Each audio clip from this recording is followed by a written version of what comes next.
Hello, my name is Carol Romero, and I am responding to the Session 5 reflection video prompt for Com 215A. As to whether or not, when it comes to media, objectivity is an illusion that does not exist and cannot exist. And I take the position that that is a true statement and that I agree with it. I think that I would have said before this class that I agree with it, but now I have the academic sources and beliefs to help back that up. In order to answer this question, I'm going to kind of go backwards through the prompt. So at the end of the prompt, it asks what helps shed a light on this for you. And I think the biggest eye-opener of this entire course was in pop culture. Turner talks about the three concepts of media, which is consumption, creation, and criticism.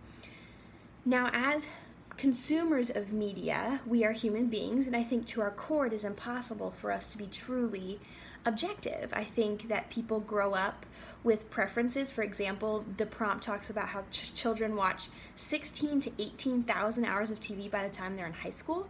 And I know for me, I grew up watching action movies with my parents because that's what they enjoyed. And to this day, that's influenced me to be partial to action movies. And the internet actually describes objectivity as the quality of being just, impartial, and neutral. And I believe as people who create, consume, and criticize, it is beyond our depth to be completely objective. I believe this for two reasons.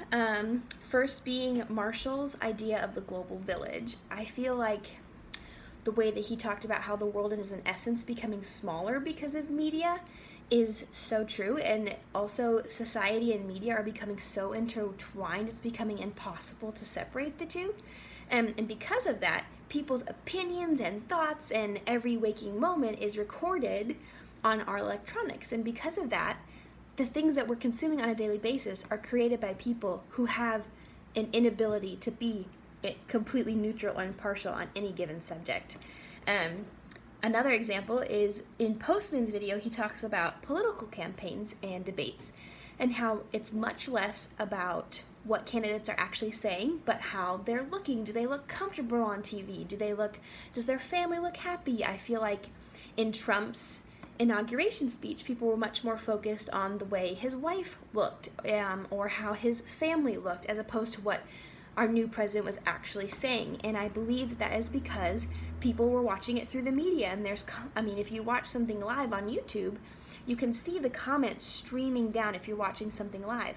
And those things are constantly just hitting you because this global village is constantly hitting you with their opinions and thoughts of content that's created by people who have an inability to be impartial. So because of those reasons, and mainly because of Turner's three concepts of consumption, creation, and criticism, I believe that it is impossible to be completely impartial in media.